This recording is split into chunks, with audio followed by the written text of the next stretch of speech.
Est-ce que tu peux me donner 2 minutes pour changer ta vie? 2 minutes. Est-ce que tu veux gagner de l'argent facilement?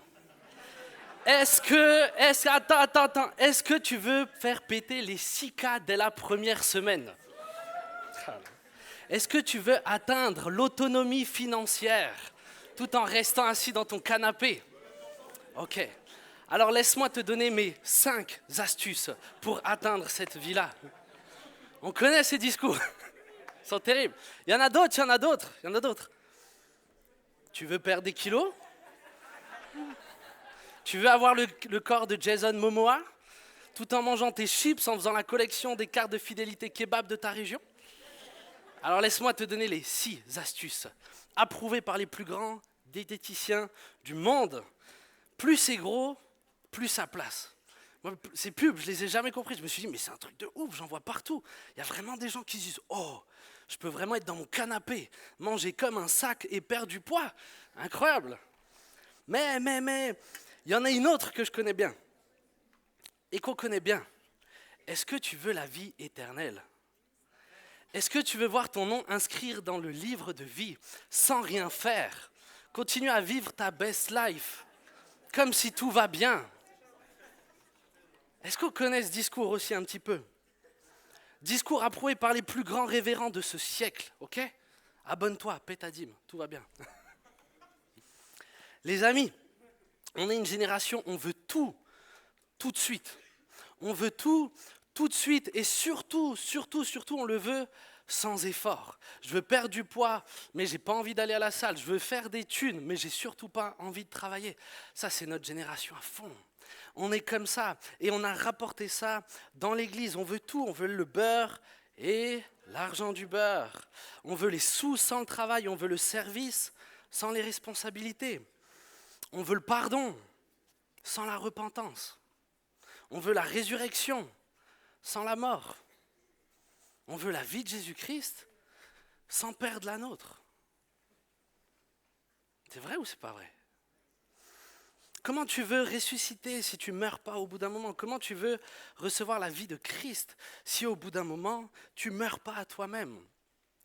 Et cet évangile-là me met en colère, cette grâce à bon marché, cette justification qui coûte rien du tout. Ce n'est pas l'évangile de Christ, c'est pas ce que la Bible nous enseigne.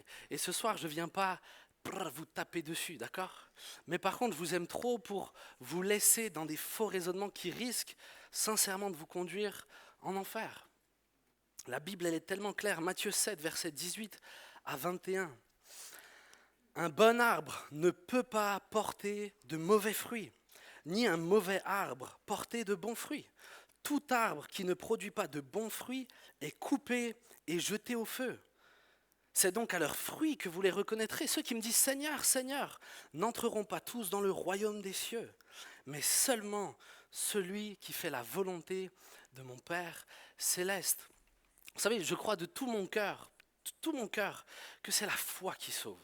Je prêche nullement et jamais vous ne m'entendrez prêcher que le salut vient au travers des œuvres. Maintenant, je crois que la foi seule sauve, mais je crois que la foi ne vient jamais seule. Jamais seule. La foi te transforme. La foi qui sauve, normalement, te fait changer de vie. Et là, le texte est clair. Un mauvais arbre porte de mauvais fruits. Un bon arbre porte de bons fruits. Le mauvais arbre, on le coupe et on le jette au feu. Dans ce texte-là, c'est incroyable parce que Jésus dit, mais tous ceux qui m'appellent Seigneur, Seigneur, n'entreront pas tous dans le royaume des cieux. Mais pourtant, Jésus, ils te reconnaissent comme leur Seigneur. Ils te reconnaissent comme le roi des rois. Ils te disent Seigneur, est-ce que c'est pas tout ce que j'ai à faire? J'ai pas que ça à faire, juste dire, mais oui Jésus, tu es Dieu. Et hop, mon nom il est inscrit dans le livre de vie, c'est fini. Pourquoi est-ce que tu me dis que malgré le fait que je te reconnaisse comme Seigneur, je peux être perdu? Pourquoi est-ce que je peux t'appeler Seigneur et quand même mourir? Quand on est de nouveau, par la foi, on est de nouveau. Amen. Lorsque tu as réellement foi en Christ, la Bible dit que Jésus fait de toi une nouvelle création. Avant, tu étais un arbre pourri. Et lorsque tu es réellement en Christ, alors Christ te fait passer de cet arbre pourri à un bon arbre. Amen. Tu passes de l'arbre normalement qui porte de mauvais fruits à l'arbre qui porte de bons fruits. Mais si aujourd'hui, malgré tout, ta vie n'a pas changé, si aujourd'hui tu continues à porter de mauvais fruits. Ma question c'est, est-ce que réellement tu as la foi qui sauve? Est-ce que tu as réellement la foi qui t'a fait naître de nouveau? Tout ce qu'on appelle foi n'est pas foi. Tout ce qu'on appelle foi n'est pas foi. Il y a une foi qui t'emmène directement en enfer parce qu'elle ne reconnaît pas réellement Christ et elle ne te fait pas changer de vie comme tu devrais changer de vie. Et la Bible est claire là-dessus et c'est de ça qu'on va un petit peu parler de ce soir. Alors c'est un thème, voilà, c'est pas le thème qu'on préfère entendre, mais s'il y a une chose, j'ai prié vraiment quand je préparais ce message, je disais, mais Seigneur, je ne voudrais pas que quelqu'un qui est sauvé commence à angoisser, comme s'il était perdu. Et c'est ma prière pour vous, c'est Jésus protège leurs pensées, protège leurs âmes. Mais il y a une chose que j'aimerais encore moins, c'est que quelqu'un qui est perdu pense qu'il est sauvé. Ça m'embêterait beaucoup plus. Parce que tu as peut-être besoin de repentance, tu as peut-être besoin d'aligner ta vie avec la parole de Dieu. Moi, mon espérance pour toi, c'est le salut. Amen. Moi, plus tard, on va passer l'éternité. Je prie qu'on va passer l'éternité ensemble. Je n'ai pas envie de la passer sans toi, d'accord ? Donc si je dois te bousculer un petit peu ce soir, c'est avec plaisir que je vais le faire. Matthieu 13, 44, on va commencer par un petit exercice qu'on n'a pas l'habitude de faire à IJ. On va prendre 10 minutes, vous allez faire des groupes de 4 ou 5 personnes, pas plus que 5 s'il vous plaît. Des groupes de 4, 5 personnes. J'en vois déjà qui se cachent le visage, ils disent « Oh, pourquoi Seigneur, je t'ai vu frérot, je ne te regarde pas dans les yeux, mais je t'ai vu. » Ok, vous faites des groupes de 4, 5 personnes et vous avez que à parler d'un seul verset. Ce soir, je prêche que sur ce verset-là. Matthieu 13, verset 44. On va prendre 10 minutes. 10 minutes, c'est pas long dans une vie, d'accord ? Mais ce qui m'intéresse, c'est que réellement tu réfléchisses à ça. Et je t'ai mis quelques questions pour t'aider juste à réfléchir à ce texte-là. On va parler de ce texte, le royaume des cieux. On écoute. Le royaume des cieux ressemble à un trésor caché dans un champ. L'homme qui l'a trouvé le cache et dans sa joie, il va vendre tout ce qu'il possède et achète ce champ. On va prendre 10 minutes, je vais vous dire de vous lever là dès que je finis d'expliquer pour réfléchir à ce texte. Et après moi, je vais apporter un peu mes réflexions. Je vais peut-être vous interroger un petit peu s'il y en a qui ont envie de donner ce qu'ils ont pensé. Mais quand tu vas méditer ce texte-là pendant les 10 minutes avec les 4-5 frérots, demande-toi qu'est-ce qu'est le royaume des cieux. Pose-toi la question sur peut-être pourquoi est-ce que ce trésor il est caché. Pourquoi l'homme ensuite va le cacher aussi ce trésor-là? Et que veut dire à la fin qu'il vend tout pour acheter le champ? C'est Jésus qui nous dit ça dans ce texte et on va méditer ça. Est-ce que c'est bon pour vous? Père éternel, merci pour ta présence. Seigneur Dieu, c'est ta parole. Père, tu as promis qu'elle est vivante et efficace, plus tranchante qu'une épée quelconque à 2 tranchants, séparant âme, esprit, jointure et moelle. Seigneur Dieu, elle sépare les pensées du cœur. Je prie, Seigneur Dieu, que tu viennes parler à tes enfants, que tu viennes me parler. Père, on a besoin de toi. On a besoin que tu nous façonnes. Nous avons besoin d'être alignés avec ta pensée. Et je prie que ta parole puisse faire son effet maintenant, que nos cœurs soient captifs à toi. Père, qu'on ne se fasse pas voler ce moment. Au nom précieux de Jésus, Père. Amen. Amen. Ok. Je vais relire le texte et comme dit, tout le message là, on reste que là-dessus. Alors désolé, il n'y aura pas trop de diapos, c'est la seule et unique diapo. Et même elle est moche, je sais. Mais c'était pas prévu que ce soit moi qui prêche ce soir, donc je vous demande un petit peu de bienveillance. Matthieu 13, verset 44. Le royaume des cieux ressemble encore à un trésor caché dans un champ. L'homme qui l'a trouvé le cache et, dans sa joie, il va vendre tout ce qu'il possède et achète ce champ. Donc on va aller tranquillement dans l'ordre du verset et on va avancer jusqu'à arriver à la fin. Donc mon premier point, c'est le royaume des cieux, le RDC. S'il y a des Congolais, désolé, il y a un autre RDC. Voilà, mais il y en a un qui est un peu mieux que le vôtre. Désolé. Le royaume des cieux, ok. C'est pas un clash. Hein. Alors, qu'est-ce que vous avez tiré un petit peu pour vous? C'est quoi le royaume des cieux? Est-ce qu'il y en a qui veulent se lancer? Pas de souci. Moi, j'ai des choses à dire. Matthieu 8, verset 11. Premièrement, le royaume des cieux, c'est une destination finale. Et je ne parle pas d'un film d'horreur. Or, je vous le déclare, beaucoup viendront de l'Est et de l'Ouest et seront à table avec Abraham, Isaac et Jacob dans le royaume des cieux. Quand Jésus nous parle du royaume des cieux, quand il parle du trésor dans ce champ, Jésus a ça en tête. Jésus a le fait que le royaume des cieux, c'est un endroit dans lequel nous irons. Nous serons à table avec Abraham, Isaac, Jacob, on sera à table avec Jésus, avec Moïse, avec grand-père, et puis vous mettez les gens que vous savez être sauvés. Mais en tout cas, le royaume des cieux, c'est un endroit dans lequel on va aller. Et il est là dans ce champ. C'est un héritage. Jacques 2, verset 5. Écoutez mes frères et sœurs bien-aimés, Dieu n'a-t-il pas choisi ceux qui sont pauvres aux yeux du monde pour les rendre riches dans la foi et héritiers du royaume qu'il a promis à ceux qui l'aiment? Le royaume des cieux, aussi incroyable que ça puisse paraître quand on comprend tout ce qu'est le royaume des cieux, est ton héritage si tu es en Christ. Amen. Le royaume des cieux est pour toi. Toute la réalité du royaume des cieux, toute la richesse, toute la gloire du royaume des cieux est ton héritage, car Dieu t'aime. Le royaume des cieux est une puissance. 1 Corinthiens 4, verset 20. En effet, le royaume de Dieu ne consiste pas en paroles, mais en puissance.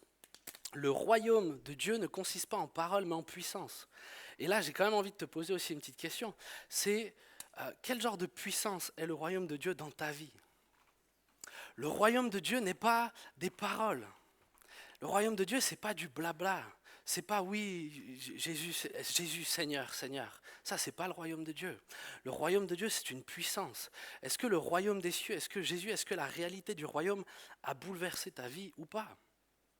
Quel genre de puissance s'est manifestée en toi? Quelle puissance de vie? Quelle puissance de transformation? Est-ce que tu es le même qu'hier? Si la réponse est oui, si tu n'as pas changé, alors c'est que tu n'as pas reçu la puissance du royaume de Dieu. Parce que le royaume des cieux, ce n'est pas des paroles. Les hommes disent plein de choses et ça ne change rien. Quand Dieu parle, des choses arrivent. Amen. Ce soir, Dieu a parlé. Je crois que des gens ici ont été guéris parce que le royaume des cieux est une puissance qui bouleverse les vies. Amen.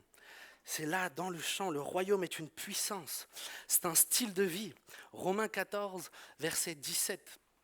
En effet, le royaume de Dieu, ce n'est pas le manger et le boire, mais c'est la justice, la paix et la joie par le Saint-Esprit. Le royaume de Dieu, le royaume des cieux, c'est la justice, la paix et la joie. Alors je te pose une question.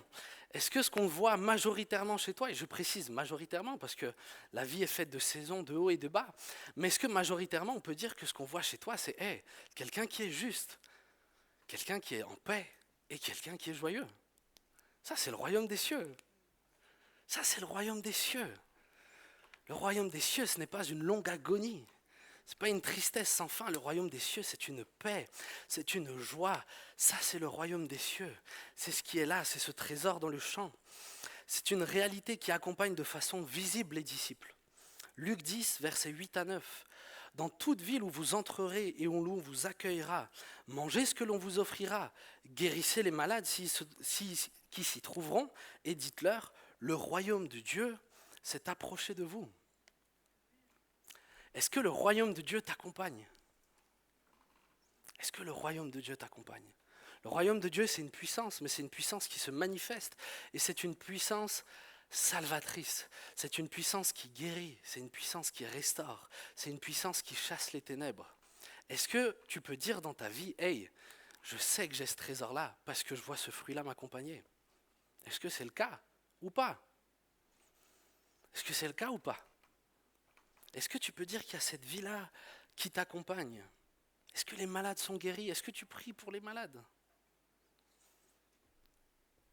Le royaume des dieux, c'est une lumière qui vient faire du bien. Et j'aime préciser ça, quand Jésus vient, quand Dieu veut que son règne avance. Mais purée, qu'est-ce qu'on est au bénéfice du règne de Dieu?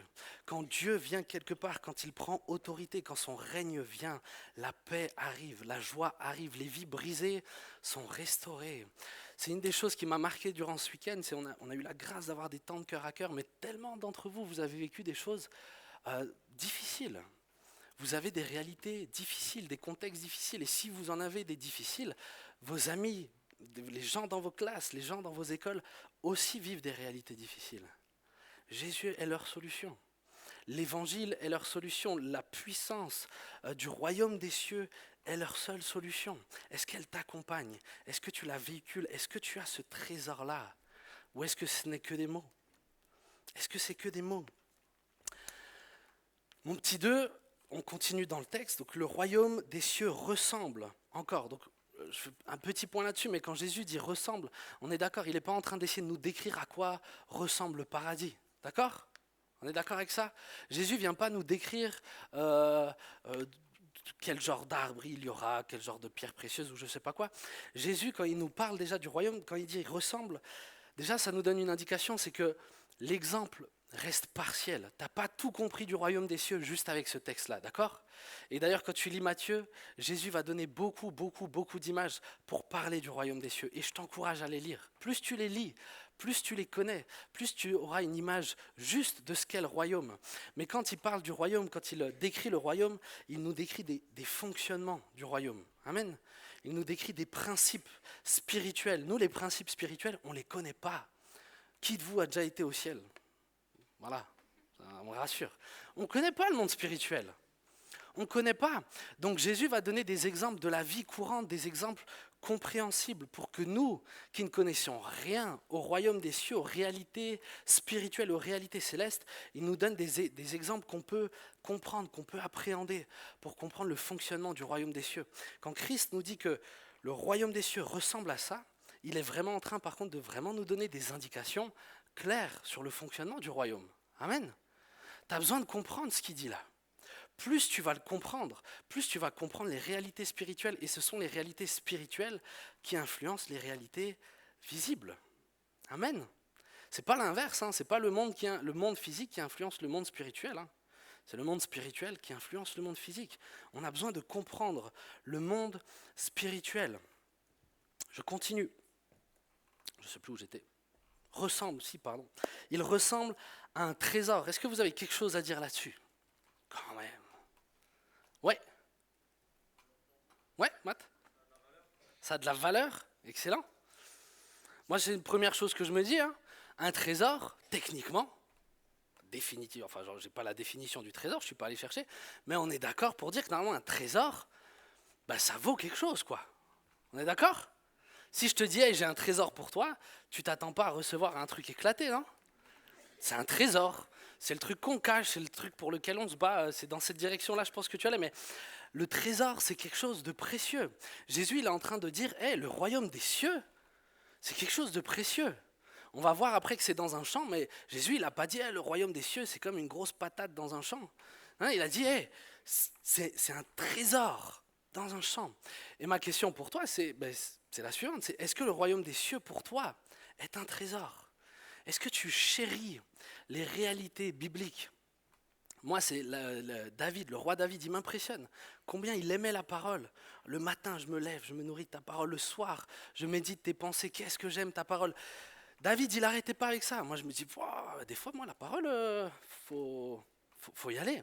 Mais de manière générale, quelle relation tu as avec ce qui touche au royaume des cieux? Est-ce que c'est un trésor pour toi? Est-ce que ça a de la valeur? Est-ce que c'est précieux ou est-ce que c'est quelque chose de barbant? Comment est-ce que tu considères ta relation avec Dieu? Est-ce que c'est un privilège? Est-ce que c'est un trésor qui a de la valeur au milieu de tout le reste? C'est que de la boue, c'est un champ, c'est juste de la terre. Mais là, j'ai un truc qui est précieux. J'ai une relation avec Dieu. Et vous avez vu tout ce que le royaume des cieux représente. Ce n'est pas juste ta communion avec Dieu, c'est la sainteté de Dieu aussi. Est-ce que tu chéris la sainteté? C'est une vraie question que je me suis posée. J'ai l'impression que nous, les chrétiens, c'est j'ai dû renoncer à ceci pour suivre Dieu, j'ai dû renoncer à cela. J'ai l'impression qu'on aime vraiment plus ce à quoi on a renoncé que ce qu'on a gagné. C'est quand même fou, ça. C'est le champ, le trésor, ou c'est le trésor, le trésor? C'est quoi le trésor? Est-ce qu'on chérit le fait de pouvoir devenir de plus en plus saint? Est-ce que tu considères que c'est une grâce, un privilège que de t'améliorer, que de ressembler de plus en plus à Jésus-Christ? Ou est-ce qu'à tes yeux, c'est juste des efforts? Oh Seigneur, je porte ma croix. Oh Seigneur, c'est difficile. Oh Seigneur, je renonce à ces mangas parce que c'est pour toi. Mais Seigneur, je renonce à cette série parce qu'elle n'est pas ouf. Mais qu'est-ce que je l'aime. Vraiment, pose-toi cette question. Est-ce que tu chéris le fait de progresser dans la sanctification? Normalement, ça devrait être ton trésor parce que je te promets que c'est une grâce que d'être de plus en plus saint, de vivre de manière de plus en plus sainte, de ressembler de plus en plus à Christ, c'est un privilège énorme. Il n'y a pas plus humain que Jésus. Plus tu vas ressembler à Jésus, plus tu vas être humain. Parce qu'à la base, l'homme était sans péché, le péché a déformé l'homme. Tu es déformé. Tu es déformé, je suis déformé, le péché m'a déformé. Et plus je me sanctifie, plus je ressemble à Christ, plus je suis ce que je suis appelé à être. Amen. Est-ce que ça a de la valeur pour toi? Ou est-ce que pour toi, la marche chrétienne, c'est qu'une plaie, c'est qu'un fardeau, c'est qu'un truc difficile à traîner? C'est de vraies questions. Et je pense que des fois, nos réponses, elles méritent de dire hey, Seigneur, il faut que je réapprenne à faire de toi mes délices. Est-ce que le Seigneur est encore ton trésor? Il est caché dans un champ. Alors, toi, tu as dit que c'est pour les plus courageux. C'est pas ma lecture des choses. Je crois pas que le royaume des cieux est seulement pour les braves, est seulement pour ceux qui ont du courage. Je crois que Dieu a placé, Jésus a donné l'exemple du champ. À votre avis, pourquoi? Pourquoi un champ? Il ne dit pas ça au hasard, hein, il aurait pu citer tout et n'importe quoi. Ouais, ok, c'est vrai qu'il y a plein de parallèles qui peuvent être faits, et Jésus fait beaucoup de parallèles avec les champs. Moi, je vous donne ma lecture des choses, on peut en discuter, mais pour moi, le chant, surtout à l'époque de Christ, hein, c'est la chose la plus banale qui soit. Il n'y a pas plus banal qu'un chant. Tout le monde avait besoin d'un chant. Tout le monde avait besoin de manger. Tout le monde, les 3/4, 95% de la population, c'était des agriculteurs. Et si tu n'étais pas agriculteur, il y avait de fortes chances que tu te retrouves dans le champ du voisin pour aller glaner ce qu'il a laissé derrière. Le chant, c'est ce qu'il y a de plus banal. Et je crois que Dieu a mis le royaume des cieux dans les choses les plus banales de la vie. Le royaume des cieux est pleinement accessible à n'importe qui. Tout le monde a accès à un chant. Tout le monde peut aller dans le champ, tout le monde peut avoir ce trésor. Le chant, ça peut être ton cœur. Le chant, ça peut être un samedi soir banal de novembre, comme ce soir. Peut-être que tu es ici et que tu ne connais pas le Seigneur. Peut-être que quelqu'un t'a conduit là, une amie, un ami t'a conduit là ce soir, tu as vécu la louange, tu t'y attendais pas, tu t'attendais à rien. Si ça se trouve, tu es même venu par politesse, parce que tu ne voulais pas froisser ton pote. Ta pote était venue là et mais mince, il se passe quelque chose ici. Il se passe quelque chose ici. Qu'est-ce qui se passe? La Bible dit que Dieu a mis dans le cœur de l'homme la pensée de l'éternité. Le chant, c'est souvent en rapport avec notre cœur, avec nos pensées. Dieu a rendu accessible le royaume des cieux. Il l'a mis dans la chose la plus banale de la vie. Tu peux trouver le royaume des cieux dans absolument tout. Dans tout ton quotidien, le royaume des cieux est là. Le royaume des cieux est accessible. Le royaume des cieux est accessible dans ton travail, dans tes pensées, dans ton cœur. Et si tu es là pour la première fois, le royaume des cieux, le royaume de Dieu, il est accessible là maintenant pour toi. Amen. Dieu a rendu accessible. Vraiment pour moi, c'est ça. Le chant est la représentation de la banalité du quotidien. Et Dieu l'a placé là. Dieu n'a pas rendu inaccessible le royaume des cieux. Et quand on y pense, c'est assez incroyable. On parle du royaume des cieux. On parle de quelque chose que normalement l'humain n'atteint pas. Les cieux, c'est... J'ai posé la question avant, qui vit au ciel? Personne. À la limite, tu as pris l'avion, bravo. Mais ça ne fait pas de toi un résident des cieux. Non. Et Jésus a mis le royaume des cieux en terre, dans quelque chose d'accessible. Christ est venu sur terre et il s'est fait homme pour rendre accessible le royaume de Dieu. Amen. Le royaume des cieux est accessible. Il faut que ce soit aussi une vérité pour toi quand tu vas partager un peu l'évangile à tes amis. Crois pas que tu es en train de partager un truc, une notion hyper complexe, d'accord? Dieu se rend accessible. Dis ce que tu as à dire avec tes mots, même s'ils sont mal choisis, peu importe. Dieu fera en sorte que ton ami tombe sur le royaume des cieux. Amen. N'aie pas peur de ne pas avoir les bons mots ou je ne sais pas quoi. Le royaume des cieux est accessible dans le champ. Je parle rapidement de ça aussi, mais il est caché. On peut s'étonner qu'il est caché, mais Dieu ne s'impose pas par contre. Dieu se rend accessible, mais Dieu ne vient pas s'imposer. Si tu le cherches un tout petit peu, tu vas tomber sur lui, c'est une certitude. Mais Dieu ne s'impose pas. Dieu pourrait là maintenant poser un pied sur terre et mettre tout le monde d'accord. On est vrai ou pas? Et je suis sûr, on s'est déjà tous posé la question, mais Seigneur, pourquoi tu ne le fais pas en fait? Fais-le, ça règle pas mal de problèmes quand même. Mais Dieu ne le fera jamais. Parce que Dieu veut laisser à l'homme le libre arbitre. Et si il s'impose comme ça, on est tous à genoux, on est tous en pleurs, et le libre arbitre, il va devenir compliqué. Dieu se cache, et il y a même un verset qui dit que la gloire de Dieu, c'est de cacher les choses, et la gloire des rois, c'est de sonder les choses. Ça fait partie d'un des privilèges de l'être humain que de chercher Dieu. C'est un des privilèges de l'être humain. L'être humain peut perdre du temps à faire plein de choses, mais il peut aussi chercher Dieu et c'est une gloire pour lui. Amen. L'homme qui l'a trouvé le cache. Je continue d'avancer. L'homme qui l'a trouvé le cache. Qu'est-ce que vous avez à me dire là-dessus? Ouais. Vous êtes déjà promené avec une grosse liasse de billets? Moi, ça m'est déjà arrivé de me promener avec des grosses sommes. Mais t'es pas bien en fait. Hein. T'es pas tranquille. T'es pas tranquille parce que tu sais pas ce qui va t'arriver. D'habitude, tu marches tranquillement dans la rue, tout d'un coup, là, le chemin jusqu'à chez toi, il est long. Il est long. Alors que c'est le même. Hein. Ok, on est d'accord pour dire quand tu as quelque chose de valeur, tu veilles dessus. C'est juste? Quand tu as quelque chose de valeur, tu veilles dessus. Et le trésor, là, on parle du royaume des cieux. Et ça a plus de valeur qu'une grosse liasse de billets, on est d'accord avec ça? Là, c'est le royaume des cieux. Alors pourquoi Jésus nous dit qu'il le protège? Parce qu'on se dit, hey, mais le royaume des cieux, on ne peut pas voler le royaume des cieux. C'est chelou cette notion quand même, ça ne se vole pas un royaume. Mais si, le royaume des cieux peut se voler. La Bible dit que le voleur ne vient que pour dérober, égorger et détruire. Satan est l'ennemi de nos âmes. Satan est l'ennemi de ton âme. Je peux te garantir ce que tu veux, que tu y crois ou pas, mais il y a quelqu'un qui cherche à te détruire, il y a quelqu'un qui cherche à te faire du mal, et il s'appelle Satan. Et lui, si tu reçois ce trésor, si tu découvres qu'il y a un trésor comme ça qui existe, il fera tout pour te le dérober. Protège ce que tu as reçu.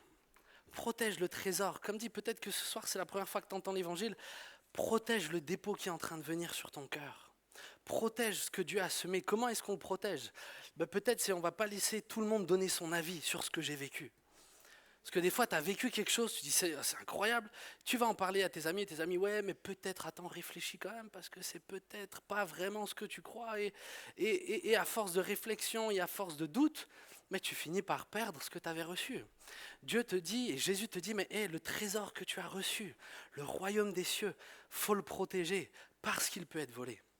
Parce qu'il peut être volé. Et il y en a, je suis convaincu, vous pensez qu'une fois sauvé, toujours sauvé. Rien du tout. Rien du tout. C'est pas une fois sauvé, toujours sauvé. Tu peux donner ta vie à Christ et tu peux perdre ton salut. Tu peux perdre ton salut. Il ne se perd pas comme ça. D'accord? C'est pas parce qu'une fois tu as péché que hop, le salut il se dérobe sous ton nez. C'est pas ça. Mais par contre, si tu veilles pas sur ta vie, si tu veilles pas sur ta foi, si tu veilles pas sur ta conduite, si tu veilles pas à protéger ce trésor-là intentionnellement, quand on cache, c'est intentionnel. On est d'accord avec ça? Le gars, il a mis de l'intention, il a protégé ce qu'il a trouvé. Si tu le fais pas, tu te feras voler. Si tu le fais pas, tu te feras voler. Protège le trésor que tu as reçu. C'est la promesse de l'éternité. T'as rien qui a plus de valeur que ça. Il faut que tu le protèges, mon petit frère, ma petite sœur. Il faut que tu le vois comme important. Et il faut surtout que tu comprennes les réalités. Tu peux le perdre. Tu peux perdre le salut. Même l'apôtre Paul dira que par peur de faire naufrage, par peur de s'égarer. L'apôtre Paul, mince. L'apôtre Paul, on ne parle pas de n'importe qui. Si l'apôtre Paul faisait gaffe, fais gaffe. D'accord? Si l'apôtre Paul faisait gaffe, fais gaffe. Et crois-moi, je fais gaffe. Moi, pour ma vie, je me prêche à moi-même. Mais là, je te parle à toi ce soir. Amen. Vous êtes toujours là? Allez, force, j'ai bientôt fini. Dans sa joie, il le cache, et puis dans sa joie, le texte nous précise dans sa joie. Dans sa joie, on va voir qu'il va vendre tout ce qu'il a. Mais je reviens quand même sur la joie. On a vu que normalement, c'est une des marques du chrétien, mais le gars, il s'apprête à renoncer à tout ce qu'il possède. On va le voir, on va en parler. Il s'apprête à renoncer à tout ce qu'il possède, et le gars, il est heureux. Est-ce que tu es heureux? Parce que là, quand je vous regarde, déjà quand je voyais Cam faire les annonces, je me suis dit, oh Seigneur, va falloir que tu conduises tout ça, hein, ça va pas être gai. Est-ce que tu es heureux? Est-ce que réellement est-ce que tu as cette conscience-là de, hey, j'ai le royaume des cieux, j'ai trouvé un trésor. Ce trésor, c'est la promesse de l'éternité. Ce trésor, c'est la promesse du pardon de mes péchés. Est-ce que tu as trouvé un trésor ou est-ce que tu as trouvé un truc sans valeur? Parce que quand tu trouves un trésor, moi déjà quand je trouve un billet de 5 par terre, je suis comme un fou. Donc quand tu trouves un trésor, que ce n'était pas prévu, mais normalement tu es dans la joie. Est-ce que tu es dans la joie? Si tu n'es pas dans la joie, j'ai peur que tu ne réalises pas ce qu'est le royaume des cieux. C'est que tu n'as pas mesuré l'étendue de la grâce qui t'est faite. Est-ce que tu es dans la joie? Et si tu n'es pas dans la joie, il faut que tu dises à ton âme, hé mon âme, on va vraiment réfléchir à ce que c'est le royaume des cieux. Parce que je ne devrais pas être triste avec ce que j'ai reçu. Amen. Normalement, la promesse de la vie éternelle, la promesse de la gloire, la promesse de cet héritage, la promesse de cette puissance qui m'accompagne tous les jours de ma vie. Mais qu'est-ce que tu veux de plus? Tu veux quoi de plus qu'hériter du royaume des cieux? Moi, j'aimerais bien que tu me le dises. Il y a quoi comme meilleure nouvelle que ça? Donne-moi une meilleure nouvelle, je t'écoute. Qu'est-ce qu'il y a de plus grand que le royaume des cieux? Qu'est-ce qu'il y a de plus grand que la vie éternelle? Qu'est-ce qu'il y a de plus grand que la gloire, que d'être sur le trône avec Christ? Qu'est-ce que tu veux de plus? Qu'est-ce qui va te rendre plus joyeux? Un bon taf? Alléluia pour le bon travail, je suis content. Vraiment? Il y a quoi? Il n'y a pas de meilleure nouvelle. Normalement, on devrait être fou de joie. Le gars, dans sa joie, qu'est-ce qu'il va faire? Il va vendre tout ce qu'il possède. Là, on arrive dans la partie... Si là, vous avez grincé des dents jusque-là, les amis, on arrive à la partie compliquée. Hein. Dans sa joie, il va vendre tout ce qu'il possède et achète ce champ. Qu'est-ce que vous voulez me dire là-dessus, vous? Qu'est-ce qui ont été vos réflexions avant là? Excellent, il y a une prise de conscience qui est là, et le gars il va découvrir que ce trésor, pour l'avoir, il va falloir acheter ce champ, il y aura un prix à payer. Le gars il va devoir, pour avoir ce champ, pour avoir ce trésor, alors là nous on est tous en train de réfléchir, de se dire mais non mais le trésor il aurait pu l'emporter avec, etc. C'est une image, d'accord, que Jésus a donnée, je vous ai dit on ne peut pas quantifier ça, mais le texte nous dit qu'il va devoir acheter le champ. Si tu veux posséder le royaume, il va falloir au bout d'un moment acheter le champ. C'est ce que le texte nous dit, on est d'accord ou pas? Tu veux le trésor, le champ doit s'acheter. Moi, je vous rappelle un petit verset que je vous avais donné là pendant le week-end. Il me revenait encore quand je préparais ça. Genèse 45, versets 19 à 20. Tu as ordre de leur dire ceci, faites ceci, prenez en Égypte des chariots pour vos enfants et pour vos femmes, amenez votre père et venez. Ne regrettez pas ce que vous laisserez, car ce qu'il y a de meilleur dans toute l'Égypte sera pour vous. Là, c'était la famille d'Isaac, finalement, la famille de Jacob, qui allait devoir aller dans le pays d'Égypte. Et ils avaient ordre, ils devaient entendre, ne regrettez pas ce que vous avez à laisser. Les amis, le trésor a un prix. Et j'aimerais te dire, ne regrette pas ce que tu vas laisser pour acquérir ce trésor. Ne regrette pas ce que tu vas avoir à laisser pour acquérir ce trésor, parce qu'il en vaut la peine. Il en vaut la peine. Souvent, on veut le trésor, on veut le royaume des cieux, on veut le pardon, mais le prix à payer, on ne le veut plus. On n'est plus habitué à souffrir, on n'est plus habitué à payer le prix. Tu ne vas pas pouvoir esquiver ça. Tu ne peux pas esquiver ça. Le champ doit s'acheter. Et c'est souvent là que ça pose problème. Mais là, c'est Jésus qui parle. Je ne sais pas comment vous voyez ces textes. Et des textes comme ça, il y en a plein dans la Bible. Hein. Mais vraiment, quand je vous dis qu'il y en a plein, c'est qu'il y en a vraiment plein. Jésus, il laisse pas beaucoup de possibilités. Le gars va vendre tout ce qu'il possède. Est-ce qu'il était riche, le gars, à votre avis? Ben non, il y en a qui disent. Moi, j'ai envie de dire, mais qu'est-ce que t'en sais? On n'en sait rien. Le gars, il y va et il vend tout. Et il achète le champ. On ne sait pas si le gars était riche ou pauvre, mais ce qui était sûr, c'est qu'il était prêt à vendre tout. Le gars, il n'avait plus rien. Il avait plus rien, mais il avait le trésor. Et toi? Et toi? Est-ce que tu peux dire que dans ta vie, la seule chose qui compte, la seule chose que tu as réellement, c'est le royaume des cieux? Et toi, est-ce que tu as tout vendu? Est-ce que tu as renoncé à tout pour le royaume des cieux? Parce que le prix à payer, il est clair et il n'y a pas d'autre possibilité. Tu ne peux pas avoir le champ au rabais. On ne sait pas si le gars est riche ou pauvre. On n'en sait rien.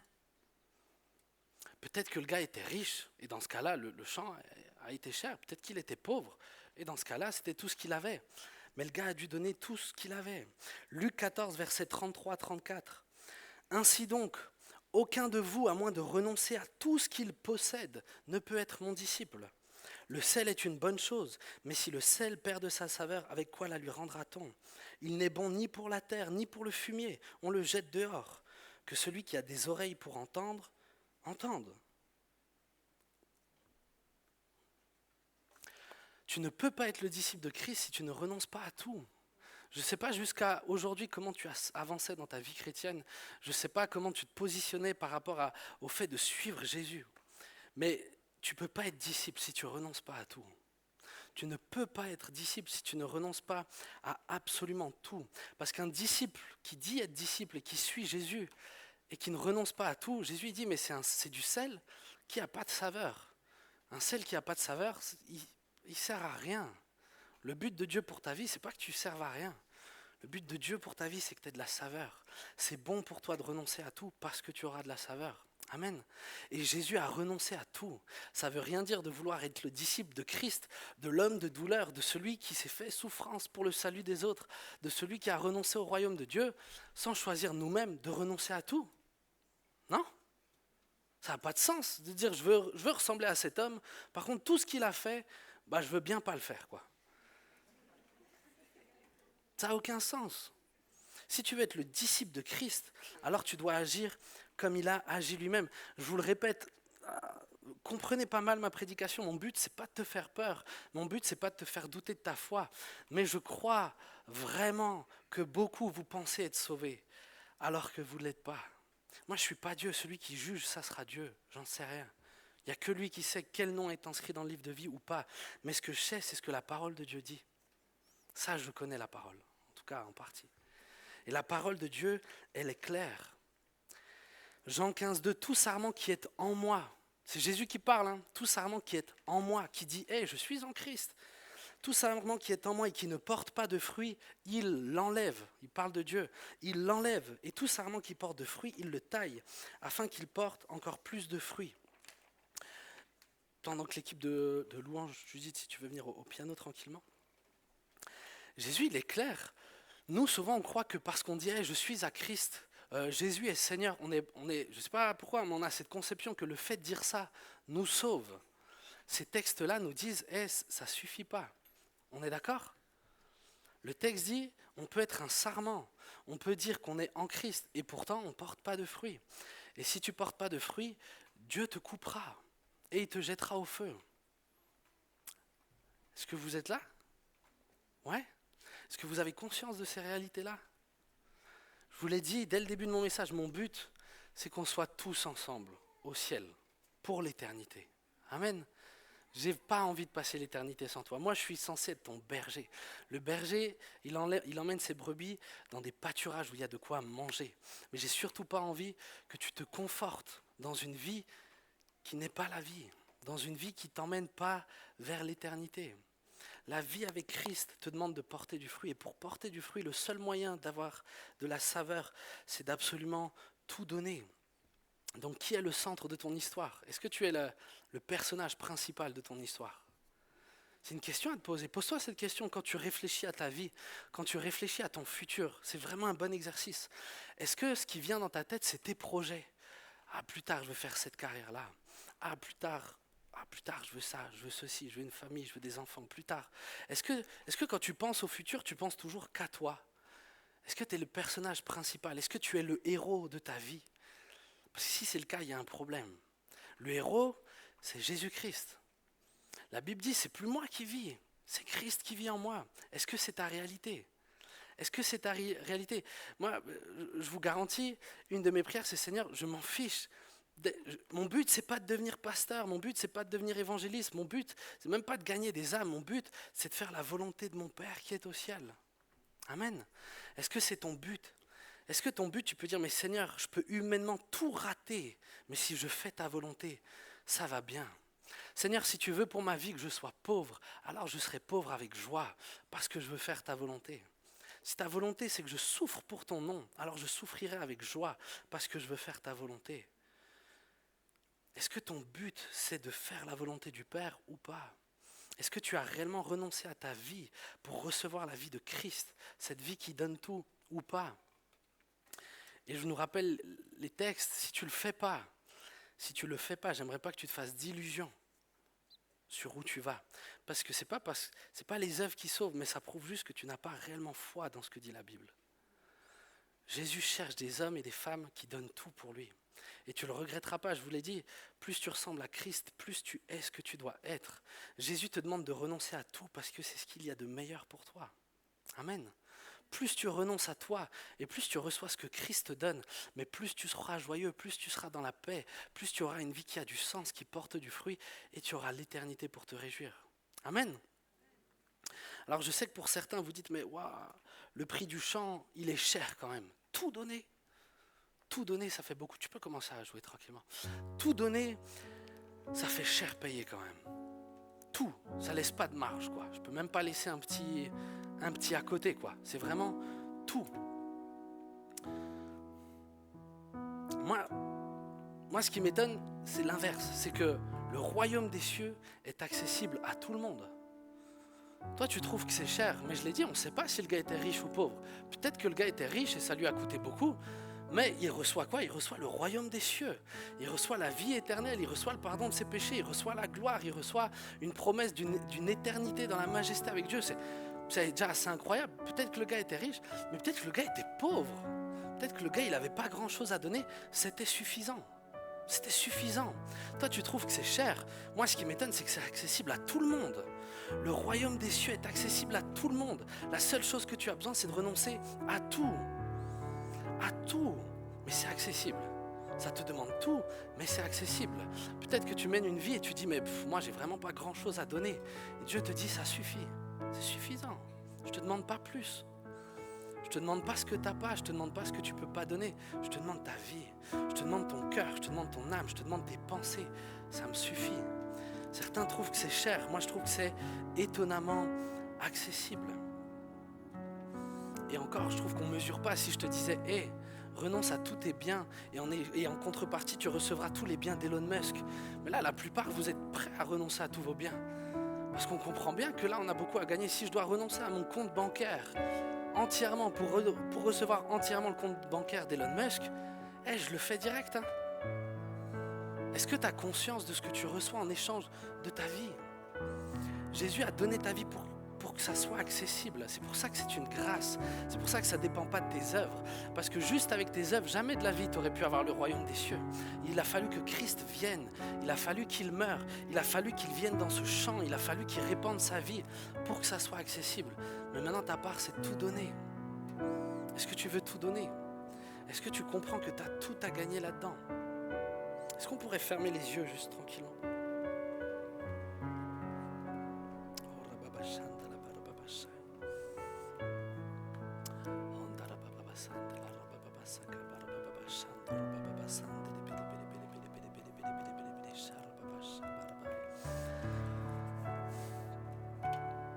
C'est une question tellement importante que je te pose ce soir.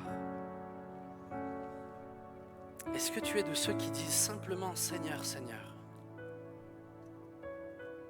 Est-ce que tu te contentes de dire Seigneur, Seigneur, ou est-ce que ta vie montre que Christ est Seigneur? Est-ce que ta vie montre que tu as la foi? C'est Jacques qui va dire que la foi sans les œuvres est morte. La foi te sauve, mais la vraie foi est accompagnée d'œuvres. La vraie foi est accompagnée d'une vie qui change. Est-ce que ta vie est différente? Est-ce que ta vie est différente? Il n'y a que toi qui peux répondre. Je ne peux pas répondre à ta place. Mais mon petit frère, ma petite sœur, je veux et je te supplie d'être sauvé, d'être réconcilié avec le Père. Je te supplie de faire la paix avec Dieu. Je te supplie de donner ta vie entière parce qu'il faut que ton nom soit inscrit dans le livre de vie. Il faut que tu sois radical. Ton lycée a besoin que tu sois radical. Le monde a besoin que tu sois radical. Tu as besoin d'être radical. Jésus ne t'appelle pas à une demi-vie. Jésus ne t'appelle pas à une demi-vie. Vous devez prendre une décision ce soir. Peut-être que tu mènes cette vie radicale, que Dieu soit béni.